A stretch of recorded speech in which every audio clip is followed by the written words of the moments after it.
السلام علیکم Islamic page channel پر تمام مسلمانان اسلام کو خوش آمدید۔ تو دوستو آج کی ویڈیو کو اینڈ تک دیکھیے گا۔ آج کی ویڈیو کا یہ عنوان سن کر آپ کا ایمان تازہ ہو جائے گا۔ تو ویڈیو کو سٹارٹ کرتے ہیں۔ بس یہ ایک دو آیتیں پڑھ کے بیان ختم کرتا ہوں اپنا۔ پھر دیکھو یوسف علیہ السلام کیسے جیل میں چلے گئے، لیکن جو متقی ہوتا ہے نا وہ ہر جگہ متقی ہوتا ہے۔ جب جیل میں یوسف علیہ السلام گئے ہیں وہاں بھی اللہ کا ذکر، تو جیل کے قیدیوں کو خواب آیا تو یوسف علیہ السلام کے پاس آئے اور کہنے لگے، حالانکہ غیر مسلم تھے، کافر تھے، کہنے لگے آپ ہمیں اچھے آدمی معلوم ہوتے ہیں تو آپ ہمیں ہمارے خواب کی تعبیر بتائیں۔ تو پتہ یہ چلا کہ خواب کی تعبیر کس سے پوچھنی چاہیے؟ روحانی عاملوں سے، نا علماء سے جو نیک اور صالح ہوتے ہیں، ان کو اللہ نے زیادہ حکمت مصلحت عطا۔ اول تو ہر خواب کی کوئی تعبیر نہیں ہوتی، ٹائم بھی نہ، ہر آدمی پھر فون اٹھا، مجھے یہ آیا، مجھے چھپکلی آیا، مجھے سانپ آیا، مجھے کیچوا آیا۔ تو خواتین کو جب سانپ آ رہی ہے تو سمجھ لو سانس آ رہی ہے۔ تو یہ خواتین کو تو میں بتا دیتا ہوں، میرڈ خواتین کو، مجھے سانپ آیا، چھپکلی ہے، میں نے کہا آپ کی نندیں آپ کو چھپکلی کی شکل میں نظر آ رہی ہیں۔ ان خوابوں کی تعبیریں نہیں ہوتی، کیونکہ ساس کو بھی بہو جو ہے نا گرگٹ کی شکل میں نظر آتی ہے، اس کو وہ گرگٹ والا خواب آ رہا ہوگا۔ تو یوسف علیہ السلام کے پاس گئے تو یوسف علیہ السلام نے خواب کی تعبیر فوراً نہیں بتائی، بلکہ ان کو توحید کی تبلیغ کی کہ بہترین موقع ہے، یہ میرے محتاج ہیں، ابھی میں ان کو توحید کی تبلیغ کروں گا۔ تو کیا فرمایا؟ یا صاحب السجن ارباب متفرقون خیر ام اللہ الواحد القہار۔ ایسا مزہ آتا ہے اس آیت کے پڑھنے میں۔ اے میرے جیل کے دوستو، پتا چلا بھائی کافر کو بھی تبلیغ کرنی ہے تو دوست کہہ کے خطاب کہنا ہے، یہ نہیں کرنا کہ تو جائے گا جہنم میں، تو جہنمی ہے، اسی حال میں مر گیا تو تیرا ٹھکانہ کیا ہے؟ جہنم کی آگ۔ تو یہ اسٹائل اچھا نہیں ہے۔ یوسف پیغمبر ہو کے کافروں سے کیا کہہ رہے ہیں؟ اے میرے جیل کے ساتھیو، اے میرے جیل کے دوستو، ارباب متفرقون، بتاؤ بہت سارے معبود وہ زیادہ اچھے ہیں، ام اللہ الواحد القہار، یہ ایک کو معبود بنایا جائے؟ اتنے سارے محبوب، اتنے سارے معبود تو پاگل ہو جائے گا نا، ایک کو بناؤ معبود۔ تو ایسے ان کو تبلیغ کر کے پھر ان کو بتایا کہ تمہارے خواب کی یہ تعبیر ہے کہ ایک لٹکا دیا جائے گا اور ایک بادشاہ کی ویسے ہی خدمت کرے گا۔ پھر جس کو یہ کہا کہ تم کو نجات ملے گی، اس کو یوسف علیہ السلام نے کہہ دیا کہ میں جیل میں پڑا ہوا ہوں، بادشاہ کو ذرا یاد دلا دینا، ایک قیدی جیل میں کئی سال ہو گئے ہیں تو اس کے جیل سے نکالنے کا انتظام کرو۔ یہ نالائق گیا اور بادشاہ کو بتانا بھول گیا۔ تو کیسی پیغمبروں پر بھی آزمائشیں آتی ہیں، کئی سال جیل میں پڑے رہے ہیں، پھر وہ بھول گیا، پھر اندر جیل میں، لیکن نہ خودکشی کا خیال آ رہا ہے، نہ ڈپریشن کے مریض بن رہے ہیں۔ کیا سوچ کے؟ اللہ نے میری تقدیر میں یہی۔ ہم کہتے ہیں ایک تو اللہ کے لیے میں برائی سے بچا۔ آج جو دیندار بنتا ہے نا فوراً کہتے ہیں پیسے بڑھ کیوں نہیں رہے، میں تو نماز بھی شروع کر دی، داڑھی بھی رکھ لی، پردہ بھی کر لیا، سب کچھ ہو گیا، اللہ میاں نے تو کہا تھا کہ میں تمہاری تنخواہ بڑھا دوں گا اور اس کے دروازے وہ کیوں نہیں رہا؟ یہ یوسف علیہ السلام نیکیوں پہ نیکیاں کر رہے ہیں، بجائے وسائل پیدا ہونے کے الٹا آزمائشوں پہ آزمائشیں بڑھ رہی۔ زنا سے بچنے پہ تو ان کو بادشاہ بن جانا چاہیے تھا، اللہ کہتا ہے آپ نے میری خاطر قربانی دی، اب میں آپ کو نوازوں گا۔ نہ اللہ نے الٹا کیا کروا دیا؟ جیل میں ڈلوا دیا۔ پھر جیل سے نکلنے کی صورت بنی تو بھلوا دیا اس کو۔ بلائے تو شیطان نے، لیکن وہ بھی تو اللہ کی مرضی بھی تو شامل تھی نا اس میں۔ تو آزمائشوں پہ آزمائشیں، لیکن کیا ہو رہا ہے بھائی؟ اللہ کی تقدیر، ہم اس تقدیر پہ کیا ہیں؟ راضی ہیں۔ یہ وہ نسخہ ہے جو ڈپریشن کا علاج ہے، جو ڈاکٹروں کے پاس اور گوروں کے پاس نہیں ہے۔ گورے ڈپریشن کے کوئی اور علاج بتاتے ہیں، یہ وہ ہے جو صرف پیغمبر بتا سکتے ہیں۔ سعودی عرب میں ایک صاحب ملے، عربی ہیں اور بڑے اچھی رائل فیملی سے ان کا تعلق ہے۔ کسی نے مجھے بتایا کہ ان کا 4 یا 5 سال کا بیٹے کی ڈیتھ ہو گئی ہے، اور جو بتانے والے تھے وہ انڈین ہیں۔ انہوں نے کہا کہ میں اس بندے کے حوصلے اور صبر کو داد دیتا ہوں، کیسے اس نے صبر کیا ہے۔ تو میری ان عربی سے بات ہوئی، میں نے ذرا تعزیت کی، تو میں نے کہا آپ نے کیسے صبر کیا؟ اس نے آیت پڑھی، کہتے ہیں میں نے جب قرآن میں دیکھا، میرے بڑا چہیتا بیٹا تھا، اس کی جب ڈیتھ ہوئی اچانک، تو میں نے قرآن میں دیکھا، قرآن کہہ رہا ہے وَلَنَبْلُوَنَّكُمْ بِشَيْءٍ مِّنَ الْخَوْفِ وَالْجُوعِ وَنَقْصٍ مِّنَ الْأَمْوَالِ وَالْأَنفُسِ وَالثَّمَرَاتِ۔ اللہ کہہ رہے ہم تمہیں ضرور آزمائیں گے، مال میں کمی کے ذریعے بھی اور اولادوں میں جانیں بھی لے کر۔ تو کیا ہوگا اللہ آزمائش کے بعد؟ وبشر الصابرین، اے نبی جو ان مصیبتوں میں صبر کرے اس کو خوشخبری سنا دیں.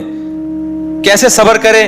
الذین اذا اصابتہم مصیبہ، یہ وہ صبر کرنے والے لوگ ہیں جب ان کو کوئی مصیبت پہنچتی ہے، قالوا، تو یہ کہتے ہیں انا للہ، ہم اللہ کے غلام ہیں، اللہ کو حق ہے جو چاہے کرے، وانا الیہ راجعون، اور ہم نے لوٹ کر اسی کے پاس جانا ہے، اس مصیبت پہ وہ ہمیں اس کا آلٹرنیٹ دے گا. یہ دو جملے کہتے ہیں اور صبر ان کو آ جاتا ہے. تو اے نبی آپ ان کو خوشخبریاں سنا دیں. تو کہتے ہیں میں نے جب یہ آیت پڑھی تو میرا غم کیا ہو گیا؟ ختم. ہمارے یہاں کیا ہوتا ہے؟ کیوں مرا ہے بھائی؟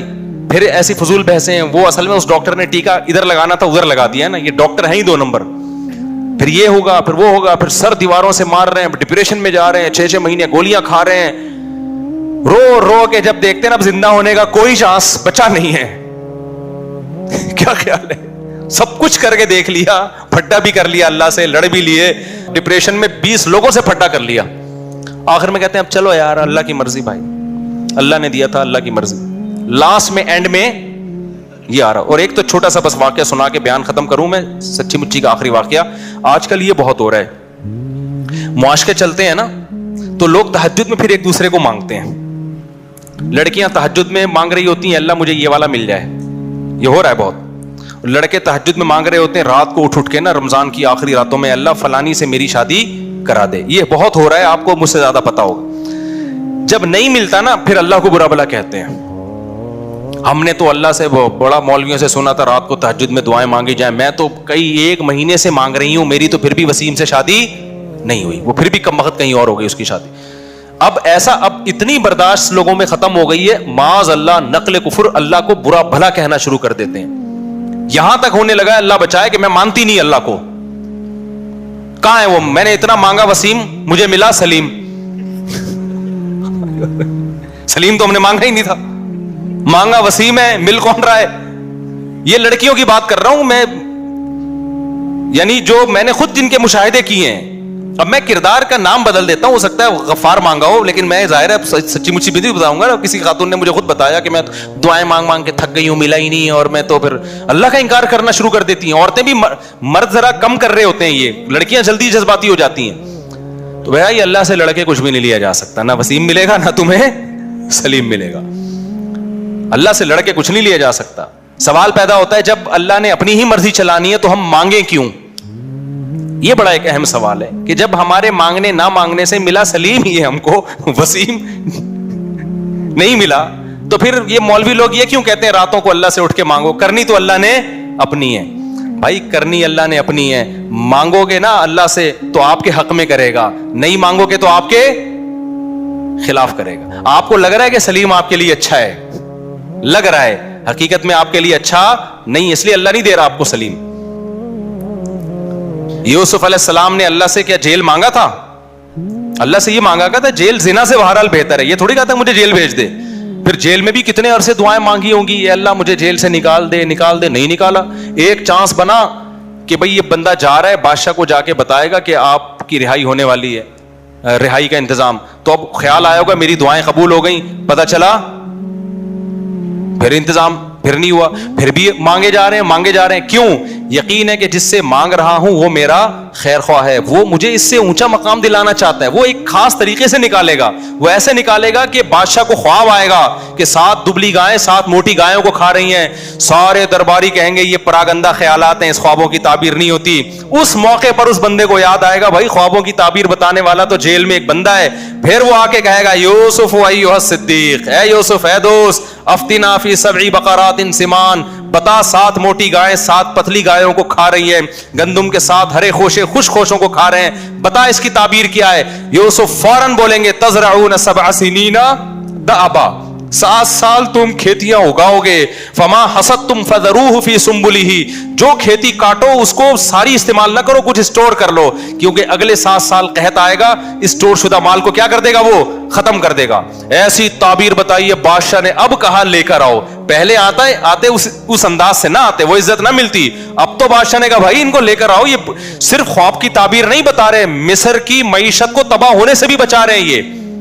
پھر آ کے جب بادشاہ نے بات کی ہے نا تو بادشاہ نے کہا انک الیوم لدینا مکین امین, آج تجھے صرف رہائی نہیں ملے گی, آج ہمارے دربار میں آپ کو ایک مضبوط ٹھکانہ ملے گا, شاہی پروٹوکول ملے گا.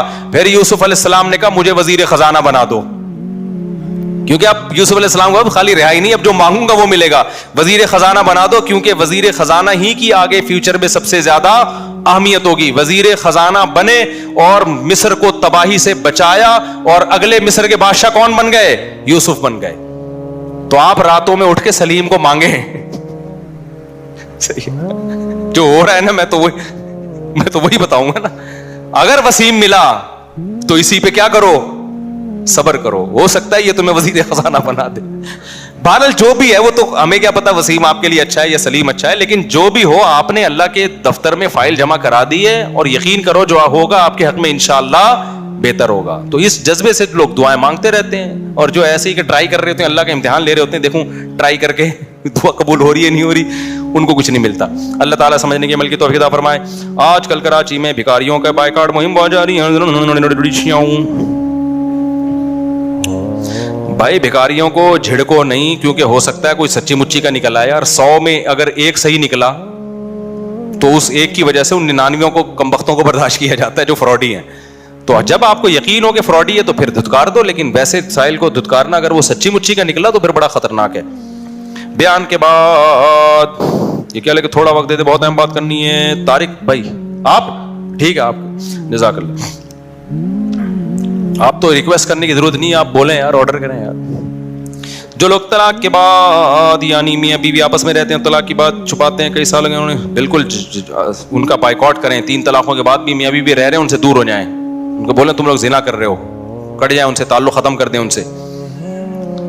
طلاق کے بعد میاں بیوی فون پر بات کر سکتے ہیں, اگر کوئی ضروری بات ہے بچوں کے لیے تو ٹھیک ہے, لیکن ویسے آپ کو بتاؤں طلاق کے بعد نہیں رابطہ رکھنا چاہیے, کیونکہ اس میں فسادات بہت ہیں, کیونکہ ایک بے تکلفی رہی ہوتی ہے, تو بیچ میں کسی تھرڈ پرسن کو رکھنا چاہیے. بہرحال کوئی بہت شدید ضرورت کی بات ہو تو جائز تو ہے, لیکن فتنے کا بہرحال یہ ایک ذریعہ ہے.